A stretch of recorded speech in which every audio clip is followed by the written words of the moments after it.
ದಾವಣಗೆರೆ ಜಿಲ್ಲೆ ಚನ್ನಗಿರಿ ತಾಲೂಕಿನ ಹರೋಸಾಗರ ಗ್ರಾಮದಲ್ಲಿ ಪೂಜಾರ್ ಪರಮೇಶ್ವರಪ್ಪ ಮತ್ತು ಸಹೋದರರ ಒಣಹುಲ್ಲಿನ 4 ಬಣವೆಗಳು ಕಳೆದ ರಾತ್ರಿ ಬೆಂಕಿಗೆ ಆಹುತಿಯಾಗಿದೆ. ಸಂಜೆ 7 ಗಂಟೆ ಸುಮಾರಿಗೆ ಏಕಕಾಲಕ್ಕೆ ಬೆಂಕಿಗೆ ಆಹುತಿಯಾಗಿವೆ. ಸುಮಾರು 10 ಎಕರೆಯ ಹುಲ್ಲು ಈ ಅಗ್ನಿ ಅನಾಹುತದಲ್ಲಿ ನಾಶವಾಗಿದೆ. ಸರಿಯಾದ ಸಮಯಕ್ಕೆ ಅಗ್ನಿಶಾಮಕ ದಳದವರು ಬಂದು ಬೆಂಕಿ ನಂದಿಸಲು ಹರಸಾಹಸ ಪಡುವಂತಾಯಿತು. ಬೆಂಕಿ ನಂದಿಸುವ ಕಾರ್ಯಾಚರಣೆ ಬೆಳಗಿನ ಜಾವ 3 ಗಂಟೆಯವರೆಗೂ ನಡೆಯಿತು.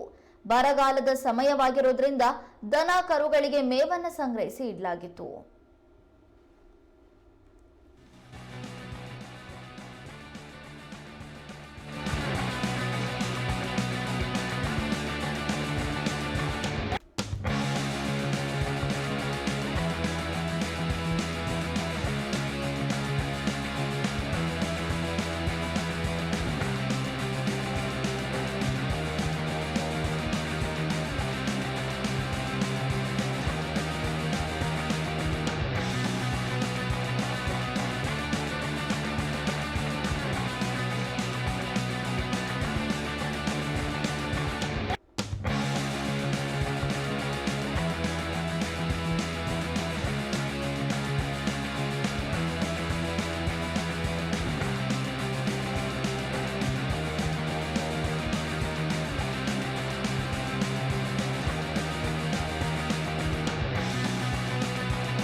ದಾವಣಗೆರೆ ಜಿಲ್ಲೆ ಚನ್ನಗಿರಿ ತಾಲೂಕಿನ ಹರೋಸಾಗರ ಗ್ರಾಮದಲ್ಲಿ ಶೇಖರಿಸಿ ಇಟ್ಟಿದ್ದಂತಹ ಹುಲ್ಲಿನ ಬಣವೆಗಳಿಗೆ ಬೆಂಕಿ ಹತ್ಕೊಂಡು ದಗದಗಿಸಿ ಉರಿದಿರುವಂತಹ ಘಟನೆ ನಡೆದಿದೆ.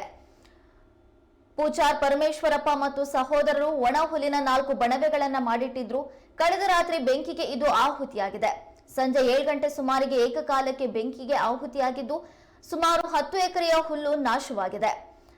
ಅಗ್ನಿಶಾಮಕ ದಳದವರಿಗೆ ಮಾಹಿತಿ ನೀಡಿದ್ದು ಸರಿಯಾದ ಸಮಯಕ್ಕೆ ಅಗ್ನಿಶಾಮಕ ದಳದವರು ಬಂದರೂ ಕೂಡ ಬೆಳಗಿನ ಜಾವ 3 ಗಂಟೆವರೆಗೆ ಬೆಂಕಿ ನಂದಿಸುವ ಕಾರ್ಯ ನಡೆಯಿತು.